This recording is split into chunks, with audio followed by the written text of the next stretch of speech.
कन्हैया जी बोले तुमने जो गायों का दान किया है तो क्या गाय वो दूध नहीं देती थी?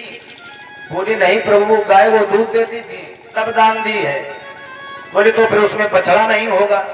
बोले नहीं प्रभु, बछड़ा भी था। तो बोले फिर ऐसा कौन सा अपराध कर दिया जो तुम गिरगिट बन गए? तो आज महाराज नृग अपना पूरा वृत्तांत बता रहे हैं। नरगो नाम नरेंद्रो हम इच्छा कन्या प्रभु दान स्वाध्याय माने सु यदि ते कर्म स्पृशम।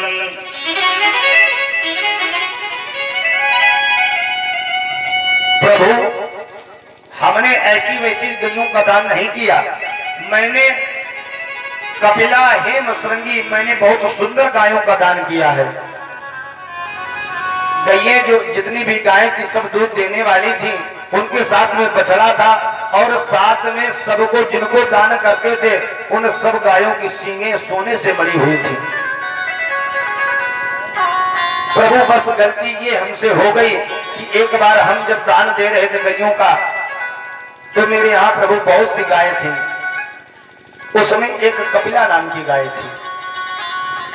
वह गाय मैंने एक तपस्वी ब्राह्मण को दे दी। वो जब गाय तपस्वी ब्राह्मण को दे दी तो प्रभु हुआ ये कि वो गाय तो ब्राह्मण देवता ले गए, लेकिन जाने कैसे वो छूट करके गाय फिर से मेरे यहाँ पर आ गई। और जब वो गाय मेरे यहाँ आ गई तो प्रभु मैं नहीं जान पाया कि ये गाय मैंने पहले ही दान में दे चुका हूं, क्योंकि मेरे यहाँ प्रभु बहुत सी गाय थी। दूसरा दिन हुआ तो वही गाय प्रभु जो कपिला नाम की गाय थी वो गाय मैंने दूसरे ब्राह्मण को दे दी। उधर से ये वाले ब्राह्मण आ रहे थे अपनी गाय की खोज में। जब वो वाली गाय दूसरे ब्राह्मण के पास में देखी तब पहले वाले ब्राह्मण ने कहा, अरे राजा तुम क्या खेल करते हो? वही गाय जो हमें दी थी वही गाय तुम इनको देते हो? ऐसे दान किया जाता है? बहुत सी बातें बताई और फिर ये कह दिया कि तुम गिरगिट की तरह रंग बदलते हो, जाओ तुम गिरगिट बन जाओ। प्रभु उस ब्राह्मण के श्राप के कारण हम गिरगिट बने, लेकिन हमने ब्राह्मण को सारा वृत्तांत बताया। हे ब्राह्मण देवता, ये गाय मैं कोई वहां से आपके यहाँ से छुड़ा करके नहीं लाया हूँ, खुद व खुद यहाँ पर चली आई हूँ। ये बात जब सारी बातें राजा नृग ने बताई तो ब्राह्मण देवता बोले कि अब मैंने तो श्राप दे दिया है, और जब श्राप दे दिया है तो श्राप कभी बदला नहीं करते हैं। लेकिन उसके साथ साथ में एक विशेषता जरूर है कि यदि तुम गिरगिट बने हो मेरे श्राप के कारण तो जाओ, तुम्हें साक्षात भगवान हरि के दर्शन भी होंगे,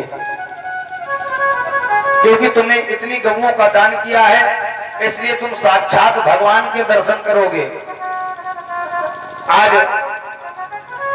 नृग ने भगवान की स्तुति की, प्रार्थना की। शांताकारं भुजगशयनं पद्मनाभं सुरेशं विश्वाधारं गगन सदृशं मेघवर्णं शुभांगं। हे चतुर्भुज भगवान विष्णु, साक्षात आप ही भगवान विष्णु हैं। आपको मेरा प्रणाम है। शंख चक्र पद्म धारण किए हुए प्रभु, मैं तो बस आपकी ही शरण में हूँ। भगवान ने आज राजा नृग को बहुत सा आशीर्वाद दिया। इसके बाद में कहा कि जाओ अब पुनः तुम अपने नगर को जाओ और पुनः से तुम अपने राजगद्दी का राज्याभिषेक करके पुनः अपनी प्रजा का तुम पालन पोषण करो। भगवान ने इस प्रकार से अनन्य कथाएं कही हैं, अनन्य लीलाएं की। आज श्री सुखदेव महाराज व्यासपीठ पर विराजमान हैं। और आदरणीय श्री परीक्षित जी भी महाराज विराजमान है। परीक्षित जी ने सुखदेव जी से प्रश्न किया, हे प्रभु, हे महात्मन, आपने बहुत सी अच्छी अच्छी कथाएं, दिव्य दिव्य कथाएं, भगवान के गुणानुवादों का वर्णन किया। प्रभु, अब भगवान की उस पावन कथा का वर्णन करिए जो भगवान के परम मित्र हैं, परम उदार है।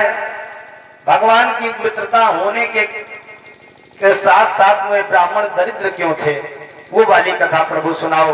आज सुखदेव जी बड़ी पावन में कथा सुनाने जा रहे हैं। आइए उससे पूर्व दोबारा भगवत नाम संकीर्तन, इसके तदोपरांत पावन सुदामा चरित्र की कथा, क्योंकि रामचरितमानस में भी आज भगवान का राज्याभिषेक भी होना है, इसलिए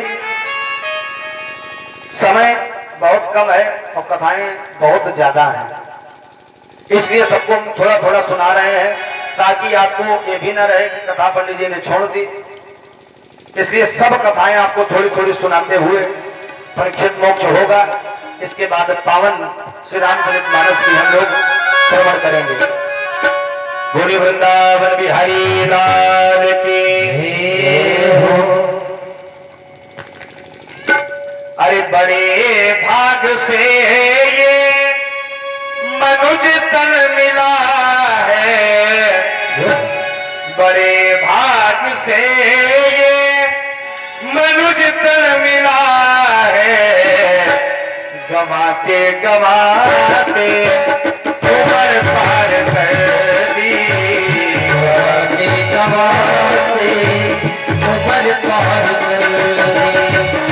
बड़े भाग से मनुज तन मिला है, बड़े भाग से मनुज तन मिला है, गवाते गवाते उम्र पार कर दी, गवाते गवाते उम्र पार कर दी।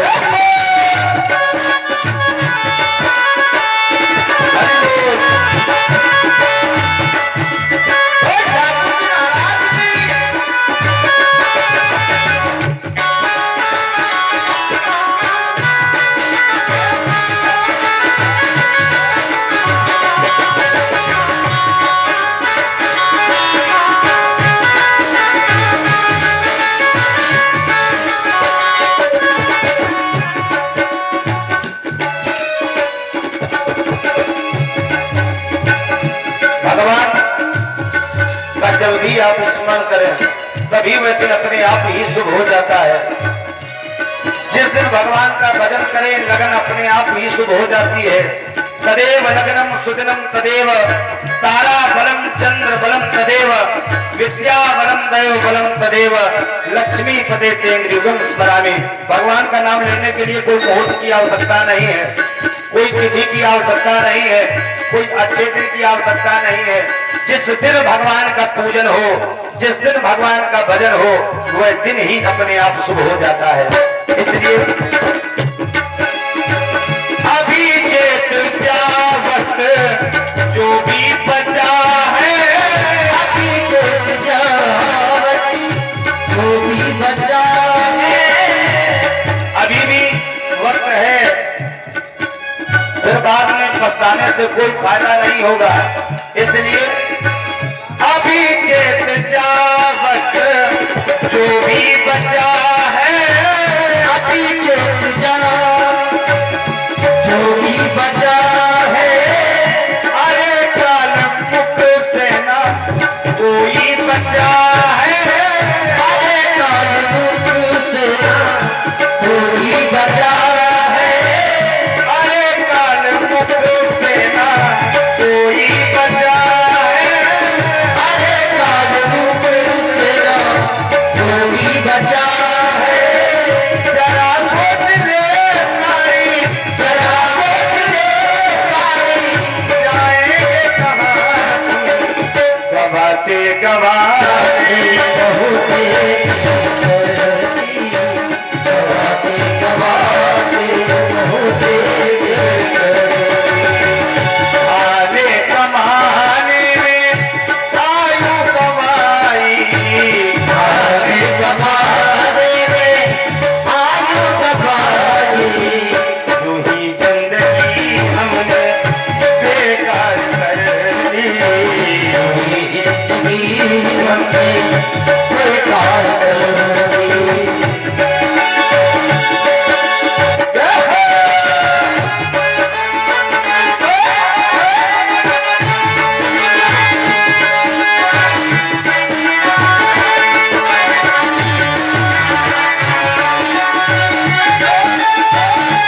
सतगुरु की नैया संसार सागर में जीवन की नैया है पतवार सतगुरु सतकर की मैया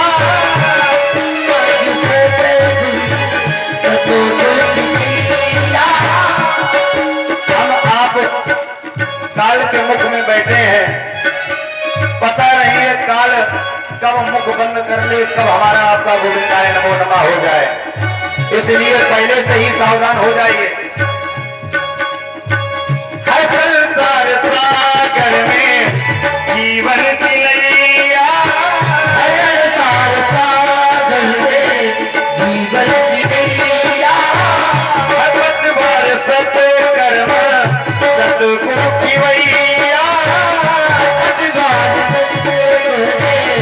सतगुरु की नैया माया विचार में माया विचार में फंस करके हमने वही जिंदगी अपनी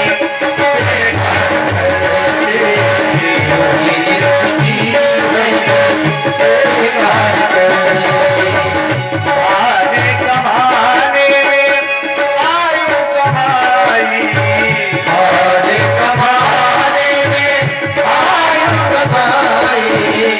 वही जिंदगी हमने बेकार कर दी।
सतगुरु की बारी, क्योंकि यहाँ पर हमारा आपका साथ निभाने वाला कोई नहीं होता। साथी है मित्र गंध के जलबिंदु पान तक, पत्नी बढ़ेगी केवल मकान तक, परिवार के सब लोग चलेंगे शमशान तक, और बेटा भी हक निभाएगा तो अग्निदान तक। तो इसलिए कोई साथ देने वाला नहीं है। इसलिए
बिहारी लाल की जय हो। जयकारा थोड़ा तेज बोल लो आप लोग। बोले बाके बिहारी लाल की। बड़ी ही सुंदरमय कथा श्री सुखदेव जी ने आज परीक्षित जी को सुनाई है। कृष्ण स्यासीत सखा कश्चित दास।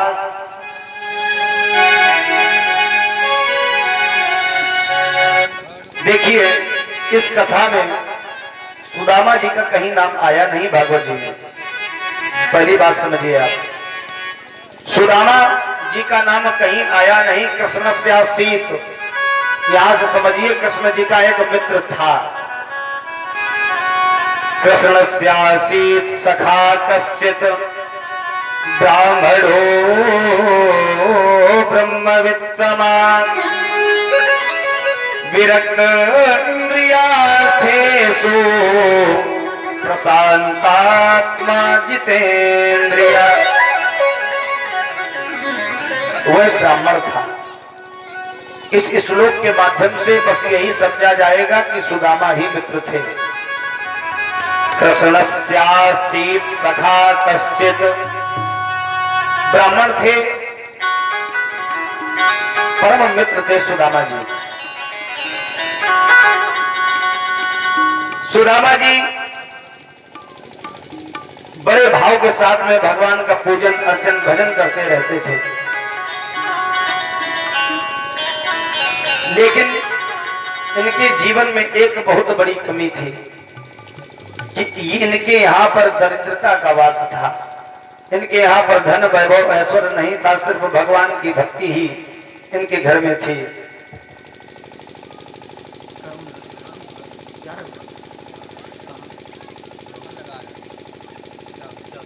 भगवान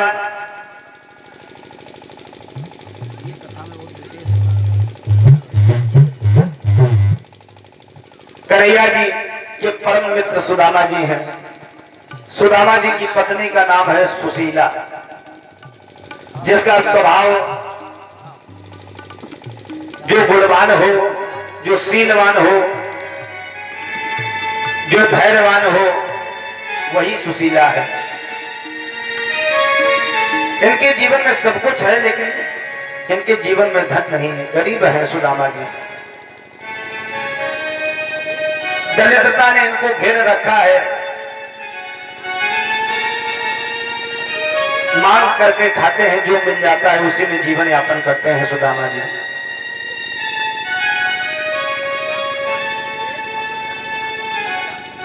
सुदामा जी के जीवन में भगवान बहुत सी परीक्षाएं लेते हैं। इनका पूरा जीवन सुदामा जी का दुखमय व्यतीत हुआ। इनके जीवन में कभी धन की प्राप्ति हुई ही नहीं है। अच्छा, सुदामा जी को धन की चाह कभी हुई नहीं, क्योंकि अगर धन आ जाएगा तो फिर भगवान की भक्ति छूट जाएगी।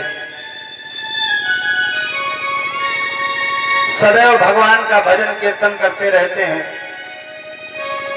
दो चार घरों में मांगने जाते हैं, मिल जाता है तो ठीक है, नहीं मिलता है तो फिर दो चार घरों को छोड़ करके फिर पांचवें मकान पर सुदामा जी नहीं जाते हैं।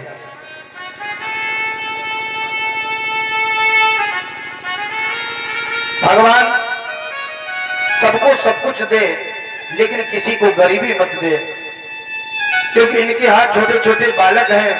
खाने को घर में कुछ नहीं है। दिन भर बच्चे माँ माँ कह करके, माँ मुझको भूख लगी है, कुछ खाने को दे दो,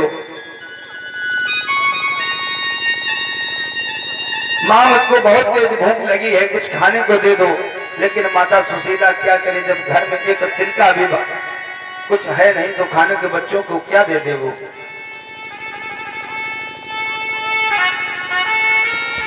बच्चे जो ही कहते हैं माँ मुझको भूख लगी है, तुरंत माता करती क्या है, चूल्हे में आग को जला करके पानी को भगोने में रख देती है। कहती रुको बच्चों, मैं तुम्हारे लिए बहुत कुछ अच्छा बना रही हूँ। आज माता इस प्रकार से कह करके बच्चों को समझा देती है और सुला देती है। मन में सुशीला विचार करती है, प्रभु आप हमसे ऐसी कौन सी परीक्षा ले रहे हैं, ऐसा हमने कौन सा कर्म कर दिया जिसके द्वारा प्रभु हमें ऐसे दुखों का सामना करना पड़ रहा है। दूसरा दिन हुआ, सुदामा जी मांगने के लिए घरों में जाते हैं, लेकिन आसपास के पड़ोसी लोग सुदामा जी को कुछ नहीं देते हैं, घर से बाहर भेज देते हैं, कह देते हैं कितना तुमको दें, रोज रोज मांगने के लिए आ जाते हो, तुमको शर्म भी नहीं लगती। आज सुदामा जी, जो व्यक्ति मना कर देता है, भला बुरा कहते हैं, लेकिन सुदामा जी कभी बुरा नहीं मानते। सुदामा जी तो यही मन में सोच लेते हैं, भगवान ने तो मेरे भाग्य में बस दरिद्रता लिखी है, इसलिए मैं तो उस दरिद्रता का डट करके सामना करूंगा। लेकिन ये जो सुशीला है, सुदामा जी की पत्नी, इसके मन में विचार आता है, तुम मांगने के लिए जाते हो, तुमको नहीं मिलता तो हम बताओ हम जाएं, लेकिन बच्चों का पेट तो भरना होगा, किसी भी प्रकार से कहीं से कुछ लाओ, नहीं तो बच्चे हमारे भूखों मर जाएंगे। एक बात आपको बताएं, जब हमारे आपके पास में धन वैभव नहीं रहता है, पैसा नहीं रहता है, तो मित्र और साथी, पास पड़ोसी भी साथ नहीं निभाते हैं। आज यदि आपके पास में पैसा है, धन है, वैभव है, तो आपके बहुत से मित्र यार बनेंगे। आओ चलो भैया संदलपुर घुमा लाते हैं, आओ चलो भैया सिकंदरा और भैया घुमा लाते हैं। लेकिन जब पैसा नहीं होगा ना, तो मित्र भी साथ नहीं देता है। यहाँ तक कि अपने परिवार के लोग नहीं साथ देते हैं, तो औरों की बात क्या की जाए। जब पैसा होगा तो वो तुमको अगर आता देखेंगे तो दूर हो जाएंगे, कहीं ऐसा ना हो पैसा मांग दे। जिनको हम बहुत अपना सगा मानते हैं, वो भी साथ नहीं देते हैं। जब तक धन रूपी पैसा है, तब तक बहुत से मित्र यार साथी हैं, और जब पैसा खत्म हो जाता है, फिर भगवान की ही याद आती है, या तो गुरु की या गोविंद की याद आती है कि ऐसा प्रभु मुझे बनाया था तो मेरे जीवन में गरीबी क्यों दे दी प्रभु। मन में बहुत विचार करते हैं सभी, लेकिन जब थोड़ा पैसा आ जाता है तो हम लोग भगवान को भूल जाते हैं।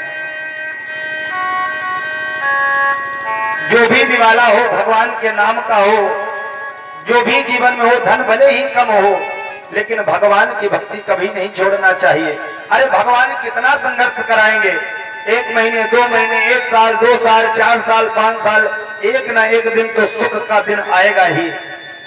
हम आप संघर्ष का सामना डट करके नहीं कर पाते हैं,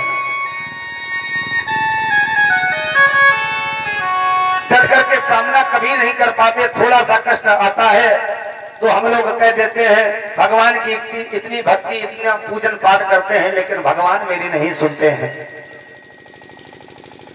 भगवान के प्रति हम आप आत्मसमर्पित नहीं है, भगवान के प्रति हमारा आपका विश्वास नहीं है, समर्पण भाव नहीं है। जिस दिन हमारा आपका समर्पण भाव हो जाएगा, उस दिन प्रभु साक्षात हमारे जीवन में आ जाएंगे।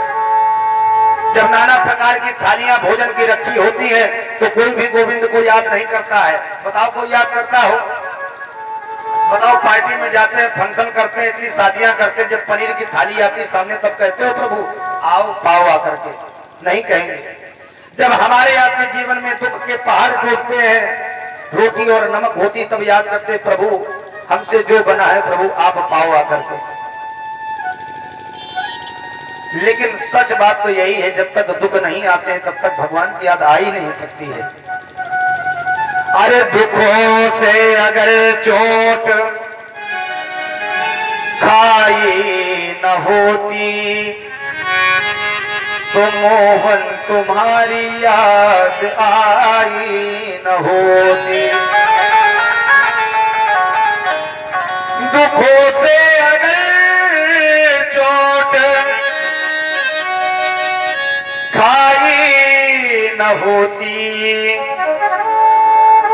तो मोहन तुम्हारी याद आई न होती।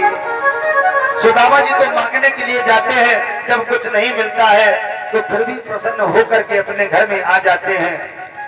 सुदामा सुशीला आज गेट पर खड़े होकर के इंतजार करती है कि आज मेरे स्वामी आएंगे, कुछ लाएंगे, हमको नहीं लेकिन मेरे बच्चों की भूख मिट जाएगी, जो मेरे बच्चे भूखे हैं। 2 दिन हो गया है, आज सुदामा जी के बच्चों ने कुछ नहीं खाया है। एक अन्न का निवाला भी सुदामा जी के बच्चों के मुख में नहीं गया। आज सुदामा जी को आते देखा, सुशीला बोली, हे स्वामी आज बताओ, आज कुछ लाए हो? बच्चे 2 दिन से भूखे हैं। सुदामा जी की आंखों से आंसू निकल पड़े। अरे सुशीला, हमारे भाग्य में ही गरीबी लिखी है सुशीला, मैं कहां से तुमको ला दूं? जिसके यहाँ जाता हूं मांगने के लिए कोई देता ही नहीं है। सुशीला आज फूट फूट करके रो रही है और मन में कह रही, प्रभु यदि देना ही था तो मुझको गरीबी ही क्यों दे दी? प्रभु गरीबी देते तो मेरे बच्चे मुझको ना देते। मेरी बच्चों की भूख की वजह से मैं अपनी भूख भूल गई प्रभु, बस बच्चों की ही दिन रात सोचती रहती हूँ। पतिव्रता पतिं प्राह म्लायतो बदने सा दरिद्रा वेपमाना सा वेपमाना विगम्य सा।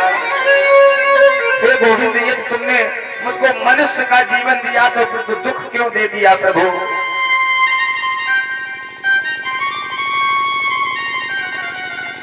देने वाले किसी को गरीबी न दे। सुशीला बार बार रो करके कह रही, प्रभु देने वाले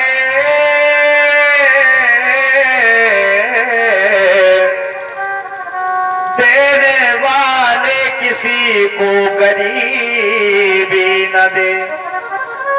मौत दे दे मगर बदनसीबी न दे।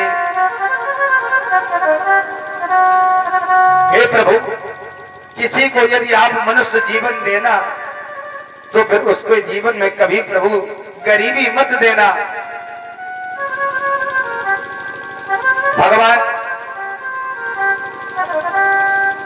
की पुकार जब आज सुशीला ने की,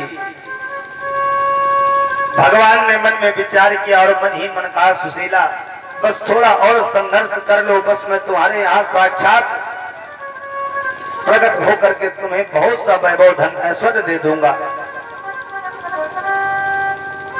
बस हम लोगों में बस यही एक बात हम कहेंगे कि हम आप बस थोड़ा सा संघर्ष कर लें, थोड़ा सा दुख सह लें, आपके जीवन में सदैव भगवान किसी भी प्रकार की कमी नहीं रखेंगे।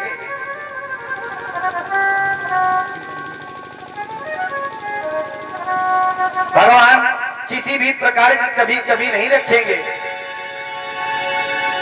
संघर्ष जीवन का पर्याय है, चुनौती भरा एक अध्याय है। संघर्ष जीवन का अध्याय है, बस संघर्ष करना है। आज सुदामा जी और कुछ नहीं, बस संघर्ष ही तो कर रहे हैं। आज सुदामा जी ने सुना क्या, एक गांव में ढोल बजा करके बड़े भाव के साथ में कह रहा है, सभी नगरों में कह रहा है, सभी के घरों में कह रहा है, कल भैया सभी का चूल्हा निमंत्रण है, भगवान का प्रसाद बटना है। जो ही इतना सुना है सुशीला और आज सुदामा ने मानो हृदय में बड़ा गदगद, बड़े प्रसन्न हुए कि आज नहीं मिला तो कुछ नहीं, लेकिन कल तो भंडारा है, कल तो अवश्य खाने को मिलेगा। ये विचार किया बढ़िया से। आज आंगन को लीपा है, सुशीला ने मन में विचार किया, आज 5 दिन हो गए हैं, घर में एक अन्न का टुकड़ा तक नहीं आया है, लेकिन भगवान ने आज मेरी प्रार्थना सुन ली। आज भगवान की ही कृपा से गांव के पास में भंडारा है। सुशीला कह रही है, सुदामा जी से कल भंडारा है, कल तुमको जाना है, तुम खाना भले ही ना खाना लेकिन बच्चों के लिए कुछ ना कुछ ले आना। ये विचार सुशीला ने आज सारा वृत्तांत सुदामा को बताया। अगले दिन जो ही सुबह हुई, जो ही आज सुदामा जी भंडारे के लिए जा रहे हैं प्रसाद लेने के लिए,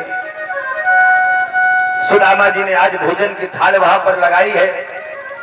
भोजन का पहला टुकड़ा, पहला निवाला जो ही मुख में डालने वाले हैं, तुरंत आज बच्चों की याद आ गई। अरे मैं कैसे खा सकता हूं, मेरे बच्चे भूखे हैं अभी। भोजन प्रसाद आज सुदामा जी ने पाया, और जो भोजन परोस रहे थे आज सुदामा जी ने उनसे कहा, क्यों भैया मुझे 2 पूरी और मिल सकती है क्या, मेरे बच्चे 5 दिनों से भूखे हैं। जो ही आज सुदामा जी ने भोजन परोसने वालों से कहा है, अरे पंडित जी आप क्यों चिंता कर रहे हो, सब आप ही का तो है, आप ले जा सकते हो। आज सुदामा जी थोड़ा भोजन प्रसाद अपने बच्चों के लिए ला रहे हैं, लेकिन भावी और कर्म के अनुसार ही मनुष्य को फल मिलता है। सुदामा जी ने किया क्या, सुदामा जी ने भोजन प्रसाद ले लिया अपने बच्चों के लिए। थोड़ी दूर आगे बढ़े, अपने नगर को जब जा रहे हैं तो देखा कि एक बच्चा बहुत तेज रास्ते में भूखा है। सुदामा जी के पीछे लग गया, अरे पंडित जी हमको बहुत तेज भूख लगी, कुछ भोजन प्रसादी हमको दे दो। ये सब भगवान इसी प्रकार से हमारी आपकी परीक्षाएं लेते हैं। अरे पंडित जी हमको भूख लगी बहुत जोरों से, मुझको कुछ खाने को दे दो। सुदामा जी ये कैसे कह दें कि जाओ वहां पर भंडारा चला, तुम वहां खाओ, खा लो जाकर के वहां से। सुदामा जी ने हृदय में विचार किया, अरे हो सकता है बालक भूखा है, हमारे पास तो बहुत सी पूरी है, हम 1-2 पूरी दे देंगे, ये भी खा लेगा, हमारे बच्चे भी खा लेंगे। लेकिन वो बालक तो भगवान का ही स्वरूप था, जाने किस भाव में भगवान हमारी परीक्षा लेने कोई पता नहीं है। आज सुदामा जी ने भोजन जो लिए थे हाथ में उस बालक को परोसा है, और धीरे धीरे से उसने सारी पूरियां जो भी थी सब की सब पूरी उस बालक ने खा ली। अब 1 पूरी बची है। जब 1 पूरी बची है तो सुदामा जी मन में विचार कर रहे हैं, बालक बहुत तेज भूखा है, लेकिन सुदामा जी में एक विशेषता थी, जहां पर एक बार हो आते थे मांगने के लिए, खाने के लिए, वहां पर दोबारा नहीं जाते थे। बच्चों के लिए जा रहे थे पूरी, इस बच्चे ने खाली मन में विचार किया, हाय मेरा भाग्य, हे प्रभु मेरी आप परीक्षा क्यों ले रहे हैं, बार बार परीक्षा प्रभु क्यों ले रहे हैं हमारी। उस बालक ने सारी पूरियां खा ली। आज मन में उदास भाव है, सुदामा जी का चेहरा उतर गया। आज सुशीला गेट पर खड़ी है कि आज तो भंडारा है, आज स्वामी हमारे लिए बच्चों के लिए कुछ लाएंगे खाने के लिए। लेकिन सुदामा जी को उदास देखा, सुशीला ने पूछा बड़ी प्रसन्नता के साथ में, क्यों स्वामी आज तो आप भंडारे में गए थे, कुछ पूरी प्रसाद लाए होंगे, बच्चे 5 दिनों से भूखे हैं। सुदामा जी आज कुछ बोल ही नहीं पाए। सुशीला के सामने रोने लगे सुदामा, सुशीला मेरा भाग्य बड़ा खराब है, मेरे भाग्य के साथ साथ में सुशीला तेरा भाग्य बड़ा खराब है। यदि तू मुझसे विवाह नहीं करती तो तेरे जीवन में कभी कष्ट नहीं आता, कभी दुख नहीं आता। सुशीला रोने लगी, प्रभु सब कुछ कहना लेकिन ऐसी बात कभी मत कहना, ये तो मेरे कर्मों के द्वारा है कि मेरा हो सकता है प्रभु भाग्य खराब हो, इस कारण आपको दुख मिल रहा हो। ऐसा वृत्तांत घर में बच्चों ने कहा, मैया बात करने का समय नहीं, पिताजी कुछ लाए हो तो हमको कुछ खाने को दे दो, मुझे बहुत जोरों से भूख लगी है।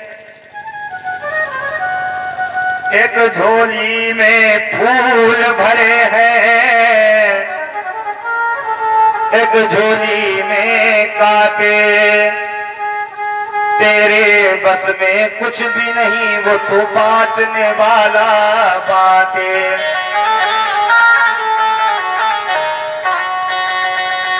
आज बच्चे बहुत रो रहे हैं तो सुशीला ने कहा, जो द्वारिका में रहता है उसके पास तो बहुत सा धन है, बहुत सा वैभव है।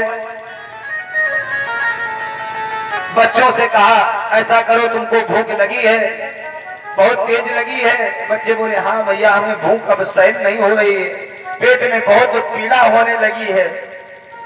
सुशीला ने कहा ऐसा करो, आज तुम जंगल की ओर जाओ और जंगल में जाओ, जब तुम कहोगे गोविंद हे कन्हैया चाचा, कन्हैया चाचा, तो तुम्हारे यहाँ तुम्हारे पास में तुम और जंगल की ओर गए, आवाज लगाते हैं। और कन्हैया जी तो भगवान का स्वभाव ही है, अपना मान भले ही टल जाए लेकिन भक्त का मान कभी नहीं टलते, देख सकते हैं। तो ही बच्चों ने आवाज लगाई, अरे गोपाल चाचा कहाँ हो, कन्हैया कहाँ हो, मुझको भूख लगी है। तो आज भगवान भोजन पा रहे हैं, रुक्मिणी पवा रही भोजन को छोड़ करके भगवान आज बच्चों के सामने आ गए। जिनको नहीं को जानत जग में, इनको प्रभु आप जनावत हो, जिनको खाने को साग नहीं, दिन 56 भोग खवावत हो। जब इतने काम किए तुमने, तब दीनानाथ कहावत हो। हे प्रभु, आज प्रभु अपने नाम की लज्जा को बचाने के लिए बच्चों ने जो ही पुकारा, आज भगवान प्रकट हो गए और बच्चों को हृदय से लगाया। बच्चे बोले चाचा कुछ खाने को लाए हो क्या? भगवान ने आज नए नए प्रकार के पकवान बच्चों को खिलाए हैं और बच्चों से कहा जब भी तुमको भूख लगे तुम हमारा नाम हमें बस बुला दिया करना, हम तुमको भोजन पवाने के लिए आ जाया करेंगे। आज सुशीला ने अपने पति सुदामा से कहा ऐसा करो, तुम जिनकी बड़ाई करते रहते थे, जिनकी प्रसन्नता करते रहते थे, तुम ऐसा करो उनके पास जाओ और वो तो तुम्हारे मित्र हैं, तुम्हारी पुकार अवश्य सुनेंगे, तुम उनके पास जाकर जाना, वो न कुछ तो तुमको दे ही देंगे। आज सुदामा बोले सुशीला वहां जाएं तो हम चले जाएंगे, कोई बात नहीं है, लेकिन गुरु के यहाँ जहाँ पर कथा हो रही, मित्र के यहाँ, सखा के यहाँ कभी खाली हाथ नहीं जाना चाहिए। और मेरे पास तो एक तिनका भी नहीं है, जो कन्हैया को क्या दूंगा जा करके। सुशीला आज बोली नहीं, हम कुछ व्यवस्था करते, हम मांग करके लाते हैं। तो आज सुशीला जी 4 घरों में गई हैं। टूटे फूटे चावल जहां मिले, थोड़े से चावल आज सुशीला ने आज सुदामा को दिए, बोले बस इन्हीं को दे देना जा करके। इन्हीं चावलों को दे करके कन्हैया जान जाएगा और सारा वैभव जो भी है, थोड़ा मुझको बस कुछ और नहीं चाहिए, सिर्फ इतना चाहिए प्रभु कि मेरे बच्चों का भरण पोषण हो जाए, इससे बढ़कर के हमें कुछ नहीं चाहिए।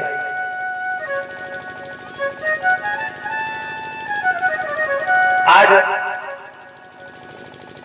कन्हैया जी के पास में सुदामा जी जाते हैं।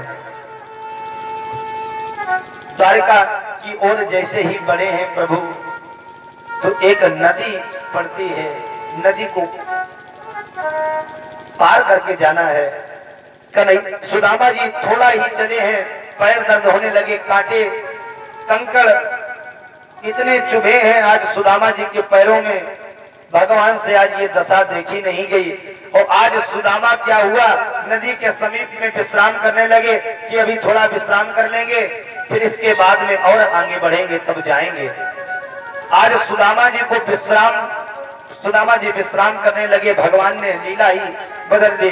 भगवान ने किया क्या, एक माझी का रूप बना लिया और सुदामा को जगा करके बस नाव पर बैठाला है। और जो ही नाव पर बैठाला, बस तुरंत ये मान लीजिए द्वारका पर ही वो आ गए हैं। भगवान ने इतनी लीला रची। और भगवान करते क्या है भक्तों के लिए, अरे किसी की नैया का माझी बन जाता है, किसी की नैया का माझी बन जाता है। किसी की नैया का बन जाता है। किसी की नैया का माझी बन जाता है। और किसी की नैया का बन जाता है। जो प्रेम करता है, भक्ति करता है, उसका हो जाता है, उसका हो जाता है। किसी की नैया का माझी बन जाता है।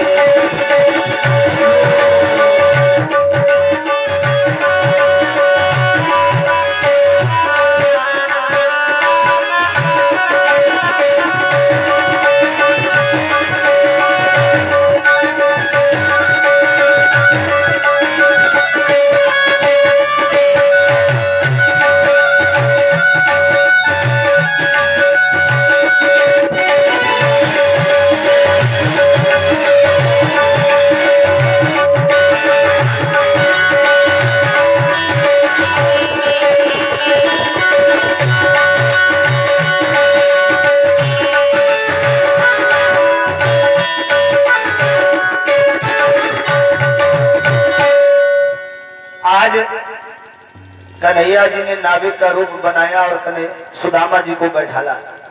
सुदामा जी को बैठाला है और जो ही नदी पार की, बस ये मान लीजिए भगवान की लीला अद्भुत है। तुरंत द्वारिका में उतरे और जब द्वारिका पहुंचे, द्वारिका में देखा क्या बड़े बड़े महल बने हैं।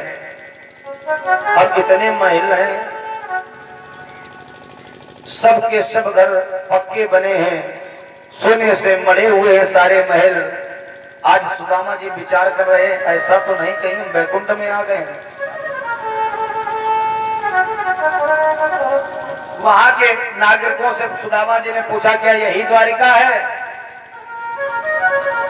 वहां के नागरिक बोले, हाँ द्वारिका 6, द्वारिका 6। बोले द्वारिका 6 है क्या? बोले नहीं है। आज भगवान को पूछते पूछते सुदामा ने सबको पूछा कि ये बताइए कन्हैया का महल कहाँ, मेरा कृष्ण कहाँ रहता है? बोले कृष्ण? कौन सा कृष्ण? यहाँ पर तो कोई कृष्ण नहीं, कोई कन्हैया नहीं है। अरे यहाँ पर वो मेरा कन्हैया रहता, मेरा मित्र है, मेरे साथ में पड़ा है। बोले ऐसा कोई यहाँ पर नहीं रहता है। अरे बोले वो यहाँ का राजा है, यहाँ का राजा है, वो मेरे साथ मेरे बचपन में पढ़ा है। लेकिन वहां के नागरिकों ने देखा क्या, सुदामा जी की धोती जो फटी हुई है, पैरों में खाओ भी नहीं, चप्पल भी नहीं है। तो बोले ये कैसा मित्र है? भाई इनका भी मित्र अगर होता तो भी राजमहल के राजस्वी वस्त्र पहने होता। पूछते पूछते आज सुदामा जी भगवान के मुख्य द्वार में पहुंचे और जो ही द्वार पर पहुंचे हैं, द्वारपालों से कहा, एक द्वारपाल जाओ जाकर के अपने राजा से, कन्हैया से कह दो कि उनका एक मित्र मिलने आया है और बता देना उसका नाम सुदामा है। द्वारपालों ने किया क्या, अरे कन्हैया, अरे पंडित जी, तुम्हारा मित्र कन्हैया राजा है, जो यहाँ के राजा धीराज द्वारकाधीश भगवान है, तुम्हारे मित्र हैं, क्यों पागल बना रहे हो? आज इतना ही कहा है। सुदामा जी बोले, ए द्वारपाल, बस तुम जाकर के इतना ही कह दो कि तुम्हारा मित्र आया है, वो दौड़ते हुए आ जाएंगे, मुझको हृदय से लगा लेंगे। कोई घनश्याम से कह दो तुम्हारा यार आया है, तुम्हारा यार आया है। ये सब से है, मेरा घनश्याम आया है, तुम्हारा यार आया है। घनश्याम से कह दो तुम्हारा यार आया है,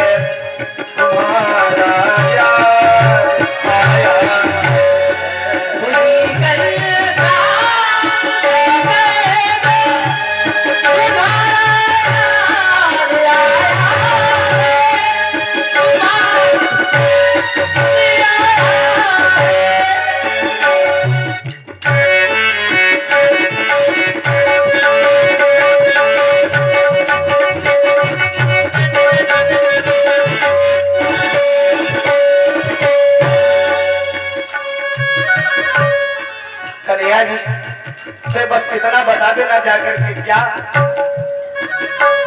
पढ़े एक संग है दोनों तुम्हारा यार आया है।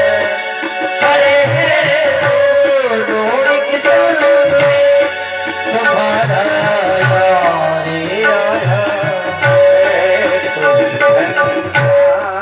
से कह दो तुम्हारा यार आया है। तुम्हारा यार आया बड़े शाम से गए मेरा शाम आया है तुम्हारा यार आया है बड़े शाम से गए तुम्हारा यार आया है तुम्हारा यार आया है।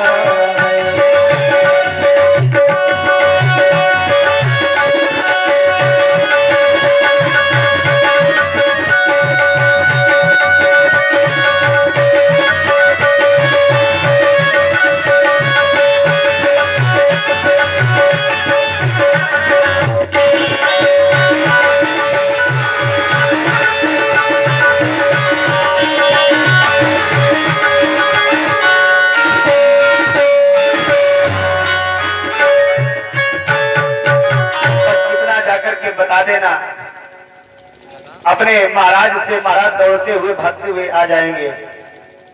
अब जो कैसेटों में दिखाया जा रहा है कि द्वारपाल ने भगा दिया है, ऐसा कुछ नहीं हुआ है।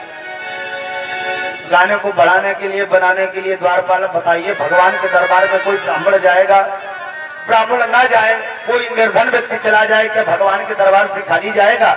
हम आप जो मांगने वाले जो आते हैं, बाबा लोग आते हैं, संत आते हैं, इनको जब नहीं भगाते हैं तो क्या भगवान ने उनको भगाया होगा? क्या द्वारपालों ने भगाया होगा? द्वारपाल ने सैनिकों ने कन्हैया जी से कहा बस आप 2 मिनट रुकिए, हम महाराज जी से बस बता करके आते हैं। और जाकर के कहा द्वारकाधीश भगवान की जय हो। भगवान ने कहा क्या समाचार? द्वारकाधीश भगवान ने कहा बताओ क्या समाचार है? तो सैनिक बोला प्रभु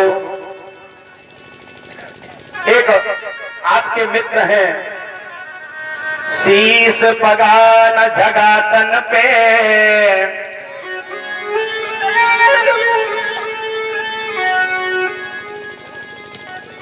शीश पगान जगातन पे,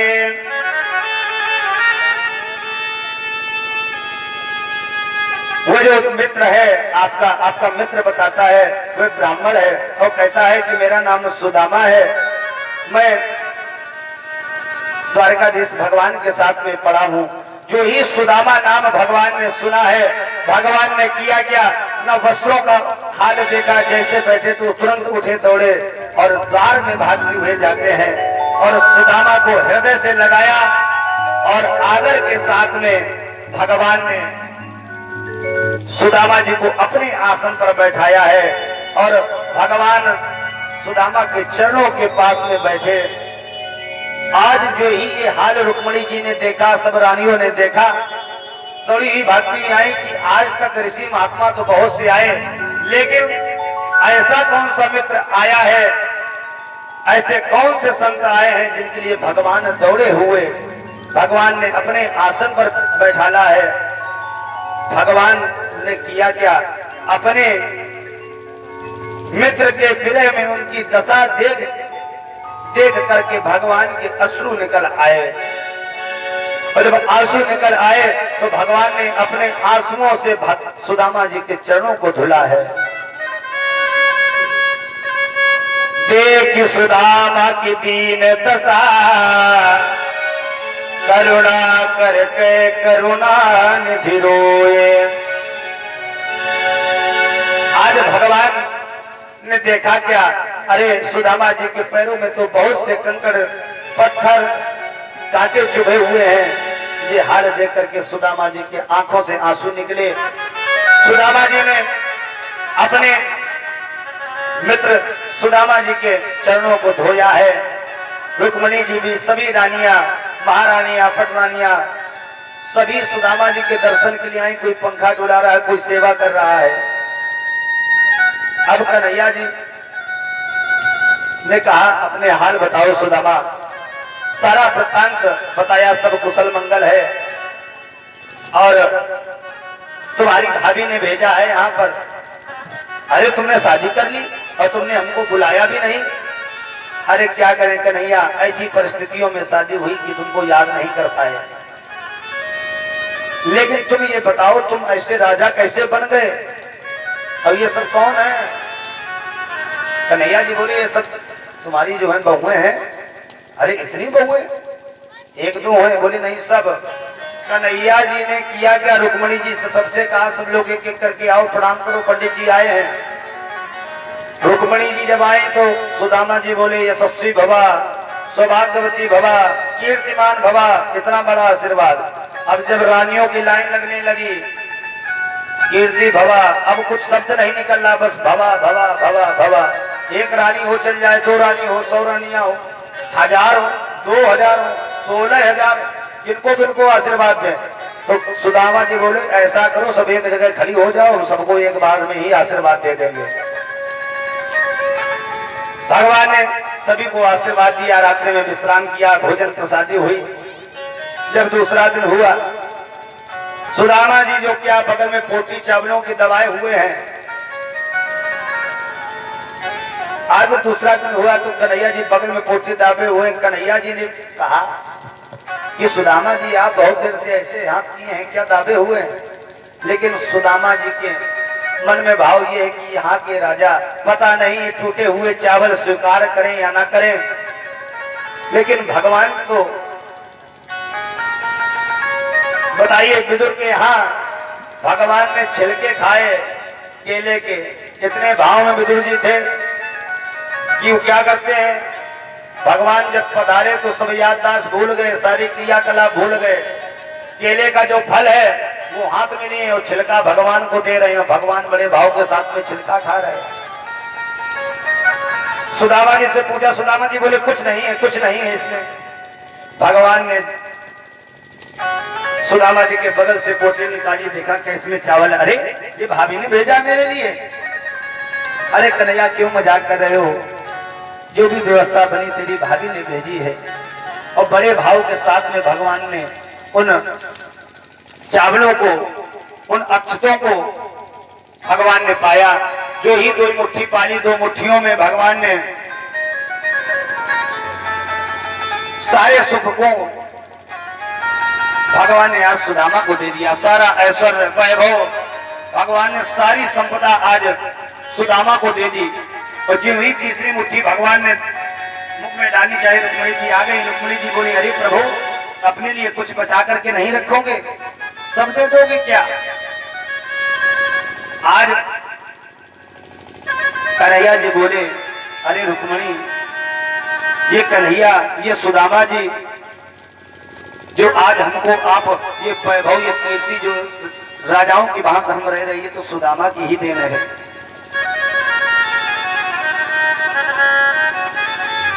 अगर वो चने सुदामा ने न खा करके हमने खाए होते तो आज हम भी दरिद्र हो जाते। अच्छा, एक बार की बात, जब ये कन्हैया जी और सुदामा जी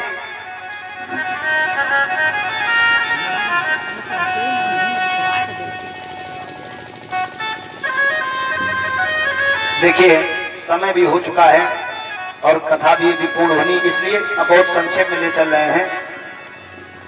सुदामा जी को सारा वैभव, यश, कीर्ति भगवान ने प्रदान की।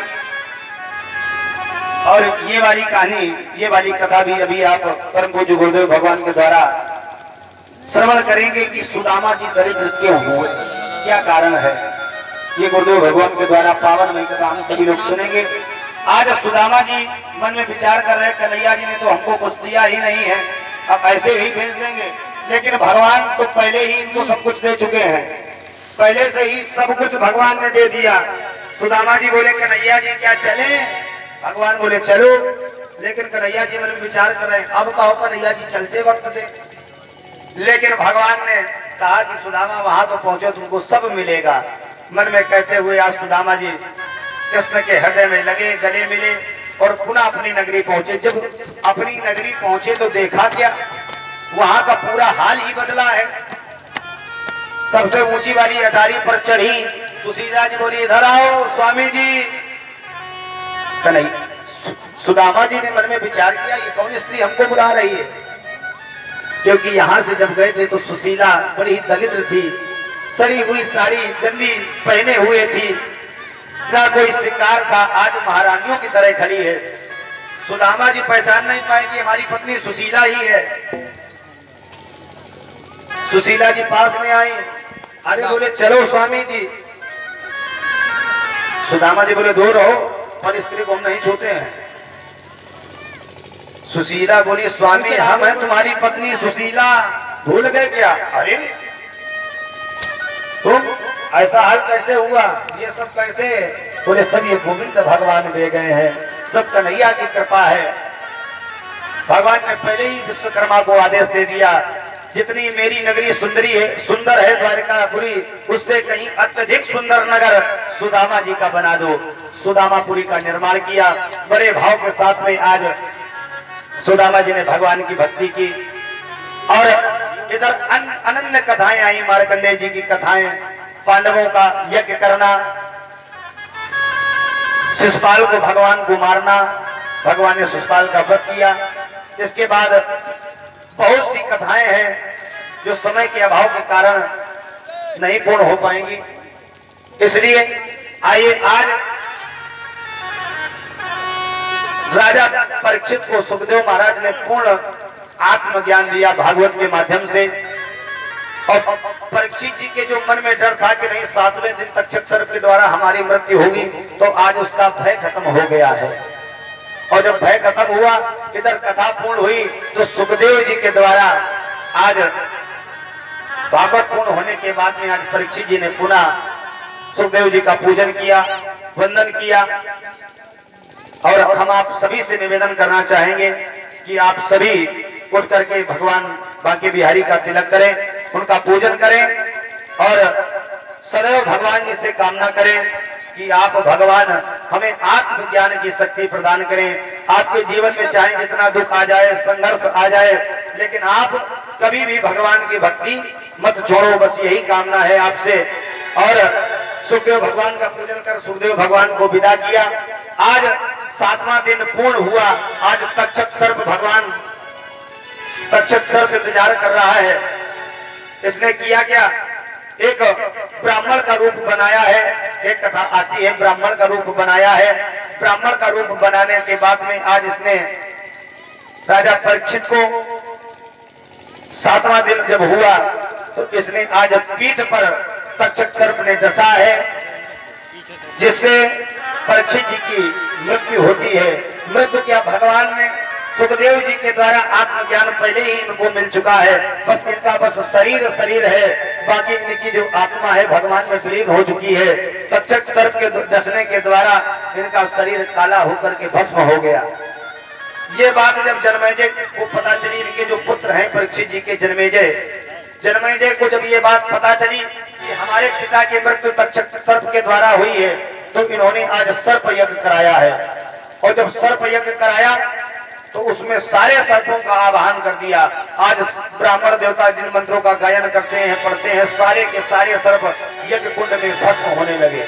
जब सारे सर्प यज्ञ कुंड में भस्म होने लगे तो तक्षक आज घबरा गया कि अब हमारी मृत्यु निश्चित है। आज जन्मेजय ने ब्राह्मणों से पूछा, क्यों अभी तक्षक सर्प नहीं आ पाया है, क्या बात है। ब्राह्मणों ने कहा वो तक्षक सर्प डर के कारण इंद्र के इंद्रासन में लिपटा हुआ है, इंद्र के इंद्रासन में लिपटा हुआ है। आस्तिक मुनि जो है मुख्य वहां के ब्राह्मण है। आस्तिक मुनि, आस्तिक मुनि ने कहा, जन्मेजय ने कहा महाराज ऐसा करो इंद्र सहित आवाहन कर दो, आकर के खुद ही भस्म हो जाएगा। जो ही बुलाया है आस्तिक मुनि ने, जो ही भस्म करने की कोशिश की, भगवान बृहस्पति देव प्रकट हो गए। उन्होंने कहा जिसको मरना है, मृत्यु तो सभी की होनी है, व्यक्ति बस भाव समझ ले, इससे बढ़कर के कुछ नहीं है। और आपके पिता जन्मेजय वो तो परम गति को प्राप्त हुए हैं। आज तक्षक पुरा से बच गया। भगवान ने बहुत समझाया, राजा जन्मेजय जी समझ गए। इस प्रकार से भागवत का वृत्तांत सुना करके भगवान ने, सुखदेव महाराज ने नाम की महिमा का वर्णन किया कि भगवान का नाम सिर्फ व्यक्ति ले ले, बाहर की और अंदर की आत्मा भी शुद्ध हो जाती। अपवित्रा पवित्रो वा सर्वावस्थांगतोऽपि वा या स्मरेत पुंडरीकाक्ष। पुंडरीकाक्ष भगवान का जो नाम ले लेता है वो अपने आप ही शुद्ध हो जाता है। सारे नाम की महिमा बताई है और एक श्लोक बताया है, नाम संकीर्तनम यस्य सर्व पाप प्रणाशनम प्रणामो दुख समनस्तम तम नमामि हरिम परम। इस प्रकार से श्रीमद् भागवत जी का विश्राम हुआ। सभी से निवेदन, सभी लोग इस श्लोक को एक बार बोले, इसके बाद पावनमयी कथा हम लोग गुरुदेव भगवान के द्वारा श्रवण करेंगे। सभी लोग बोलेंगे नाम संकीर्तनम यस्य, नाम संकीर्तनम यस्य। सभी से निवेदन, हाथ जोड़ करके सभी लोग बोले, जितने भी लोग बैठे हैं सभी लोग बोले नाम संकीर्तनम यस्य, नाम संकीर्तनम यस्य सर्व पाप प्रणाशनम, सर्व पाप प्रणाशनम प्रणामो दुख समन, दुख शमन तम नमामि हरिम परम। नमामि हरिं परम। बोलिए श्रीमद् भागवत महापुराण की जय हो। बोलिए सद्गुरुदेव भगवान की। Hello hello Shri Ram. Hello. हाँ, ध्यान दें समस्त भक्तगण, आज बड़ा ही सौभाग्य का विषय है। हमारे श्री रामकृष्ण व्यास मंच सेवा समिति के उपाध्यक्ष आदरणीय परम श्रद्धेय परम पूज्य पंडित श्री विनीत जी महाराज, विनय जी, विनम्र जी, जिनके श्री मुखारविंद से पावन कुछ भक्ति की चर्चा हम सभी लोग श्रवण करेंगे। हमारे बीच में पधार चुके हैं, श्री राम बिठूर से पधारे हैं, उनके श्री मुखारविंद से पावन कुछ भक्ति के विषय में हम सभी लोगों को संबोधन सुनने को प्राप्त होगा। तो निवेदन है आप सभी लोगों जो दूर दूर बैठे हैं, सड़कों पर बैठे हैं, उन सभी से निवेदन है आप सभी लोगों पांडाल पर ही आकर के बैठे और श्रवण करें पूज्य महाराज जी के अनमोल वचनों को। जय श्री राम। आइए 2 बार भगवत नाम संकीर्तन, इसके तदुपरांत पावनमयी कथा परम आदरणीय परम पूज्य पंडित श्री विनीत जी महाराज जी के द्वारा पावनमयी कथा। बोलो वृंदावन बिहारी लाल की। ओ श्री राधे राधे श्री राधे।